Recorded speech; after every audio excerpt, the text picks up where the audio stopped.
Welcome to the Land Your Bet Sports Betting Show. Getting ahead of Thursday's NBA slate here with you guys. 5 games that we're going to be looking at. I'm going deeply into 3 of them here in this projections video. Do have a couple bets that I've already got placed in there. But as always, going to have those final plays on the live stream tomorrow, 5:30 p.m. Eastern time, as we do each and every weekday.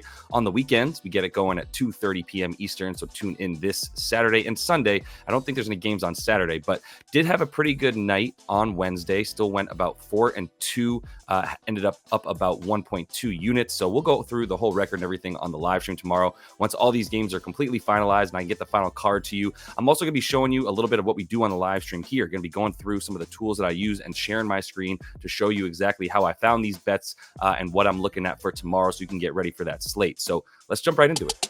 First game up is Knicks at the Garden here in Boston, taking on the Celtics, who don't really need to win this game. 14 games up on the Bucks there, 13.5 games after the Bucks won on Wednesday night. They're also now a full game and a half up on the Knicks for second place. So the Knicks need to win out and have the Bucks lose their last couple games, but they're still going to be giving it all they got because they're only half a game up on the Cavs. Actually, even now, this record was before these games happened on Wednesday night. So now the Knicks are going to be tied with the Cavs for that third and final spot. So everybody really needs to win except for the Celtics in the East, to be honest, at this point. And that's why you see Jaylen Brown, Kristaps Porzingis, Al Horford, Drew Holiday, Jason Tatum, and Xavier Tillman all on the injury report. Only a couple of these normal rotation players that are not even on the injury report for the Celtics. So with that, we're going to be looking at a couple different things here, knowing the Knicks need to win. But quick look at the last 5 games for both these teams. Really good offensive ratings for both of them. Knicks have become a complete over team. They are not really playing defense at the rate that they were anymore. Pace is still super slow, but the offense has really exploded. One of the better shooting teams in the league right now. 3rd best offensive field goal percentage. We'll see if the Celtics can really limit them, but I don't know that they're going to be trying too much, to be honest with you. When I look at the trends as of late, both these teams going over pretty frequently, and that's because the Knicks, like I said, playing that really good D, but for the Celtics, they've been playing their subs a ton of minutes. You're getting a lot of fourth quarter minutes from guys like Sam Hauser and Peyton Pritchard, and as a result, you're seeing a lot less defense and a lot more offense because that's how those dudes play on the bench for the Celtics. So the over has been pretty key, has been going over very consistently, 7 of the last 10 for them, 8 of the last 10 for the Knicks, who have become the best over team in the league, to be honest, alongside the Atlanta Hawks, both of them 8-2 in their last 10 to the over here. And if you look at the last couple matchups between these teams, only one of them failed to go over this total. So you can kind of get where I'm going with it, but I do think this is a good over bet to kick off the best bets video here as in the projections, because I mean 212.5 between these two teams when the Knicks are scoring about $1.15 or so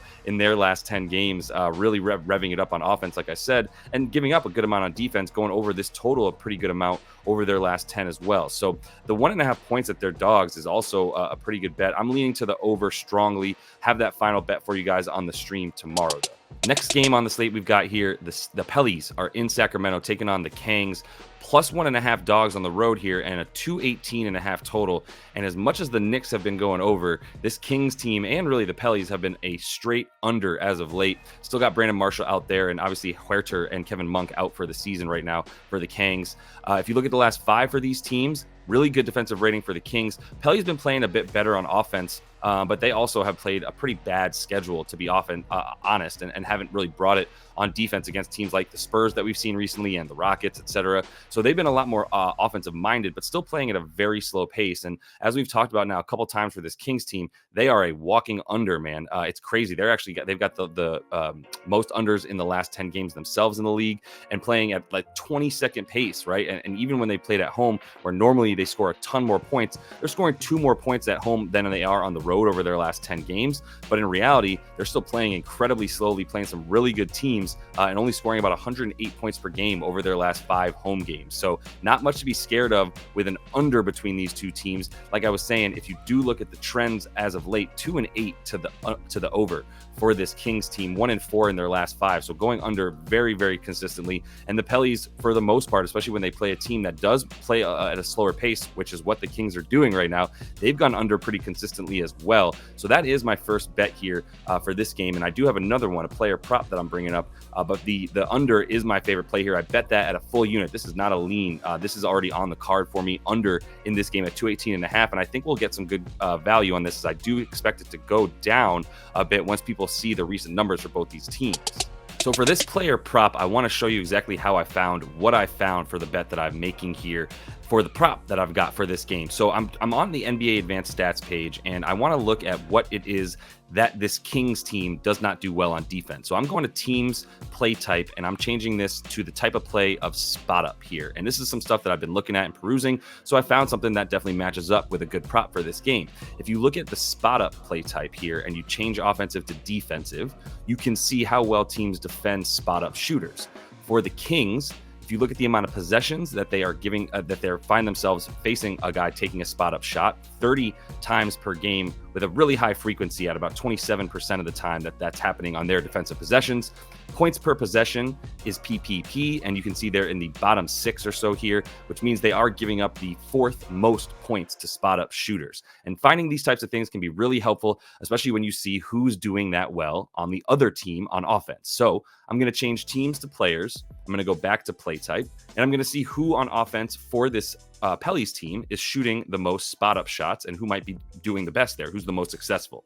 In order to filter this to just the Pelicans, I'm gonna hit this little filter button and change it to team equals. And I'm just gonna hit the NOP for New Orleans Pelicans and see who is doing that. And it looks like Trey Murphy III is doing it the most with the highest frequency of most guys who are in the game there. He's taking about 4.5, almost 5 possessions a game where he's a spot up shooter and taking about 4.5 shots per game, right? Looking at about 5.5 points. So he and CJ McCollum are getting the most points in terms of the spot up shots that they're taking. And so that does mean that's a pretty good look. We can see also on Props Madness here that's also the case. This is a really helpful tool that I would suggest using. Description of the video does have the link there, so you can check that out. And I'm going to look at where it is that Trey Murphy is scoring from. I can just scroll down a little bit here and see that he's taking his shot chart, most of his stuff from above the break threes and a little bit right next to the rim, right? So if I look at the opponent defense chart, you can see where this Kings defense is good and bad at defending. Very good right around the rim, 4th best at limiting points right around the rim, and they're about really bad in the corners there, right? 5th most points in the corner, and up top about middle of the pack. So it does seem like he has a pretty good shot chart for getting his points tonight as a spot up shooter and all that. I'm a little bit on a pass of that though, and what I found as a result of passing on Trey Murphy is that I do kind of like Zion Williamson unders a bit more. And what I'm looking at there is, once again, I'm going to go over to Zion here on Props Madness and see that he is taking 77% of his shots right around the rim. And if we look at that opponent defense, we can see that's where the Kings are the best. They're giving up the 4th fewest points per game right around the rim and playing really good defense down low. So not quite as good of a matchup for Zion. If I pull him up here on props.cash, another really good tool, and this is the stuff that we go through every day on the live stream, so you guys are equipped with the ability to find these things for yourself. If we pull up Zion Williamson on props.cash and we look at his recent numbers against this Kings team, he's gone under all 3 times. It's a pretty high point prop at 26.5, but he's gone under in all 3 games that he's played against them this season. And I do think that's heavily correlated to the fact that this team makes sure that the ball handler is not able to get to the rim and get his. If you look at assists for Zion, he does have at least 5 in his last 3 against his team and 6 both the last 2 games against them that they played this season, right? So this does indicate that once Zion gets into the lane, they collapse on him, he's forced to kick it out, and he gets a lot more assists than he does get those points. So as a result, I do strongly lean under to Zion's points, and I just don't trust these injury reports right now with certain teams taking guys and resting them, not necessarily bringing it every night. I'm a little bit nervous to just bet somewhat blindly the night before with these player props. So I'm taking some sides where I find these early value. If I did have a stronger feel for this based on who's going to be playing in this game for both the Pellies and the Kings, I would hit Zion right now. But I need to see these injury reports in this last week of the season with all the finicky weirdness that we've seen as of late. Don't have the confidence to just pull the trigger on Zion or Trey Murphy yet. So I'm going to wait to see a little bit more of what happens with that market tomorrow as the injury reports come out and get that stuff out to you on that live stream by 5:30 p.m. Eastern tomorrow. Third and final game that I'm looking at here is this Dubs and Blazers game. And it would have been easier to tell you who is not going to play, or I'm sorry, who is going to play for the Blazers than who is not going to play. As you can see the laundry list of dudes that they're no longer playing this season, including all their best players. If you look at the Warriors, Draymond and Dario Saric are both questionable. Doesn't seem like there's that much of a reason to play Draymond, but what I do think is going to happen is that the Warriors are going to come out firing.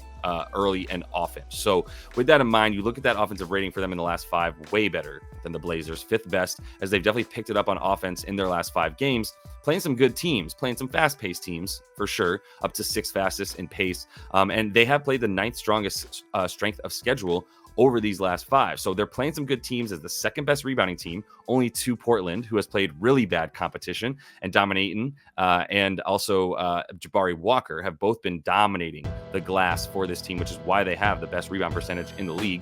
And they've been playing teams like the Wizards and the Hornets, which always helps as well. The Dubs playing incredible, shooting the ball incredibly well, best shooting team over their last 5, and really sort of turning back into that form of a really solid jump shooting team, which Klay Thompson has helped a ton, but they've also got their athletes back in now, like Kuminga and Wiggins. So I think that's a huge reason why you see them able to really move the ball well, threaten guys out around the basket, as well as from deep, now that they do have, like I said, they're 2 guys who drive the most in Kuminga and Andrew Wiggins.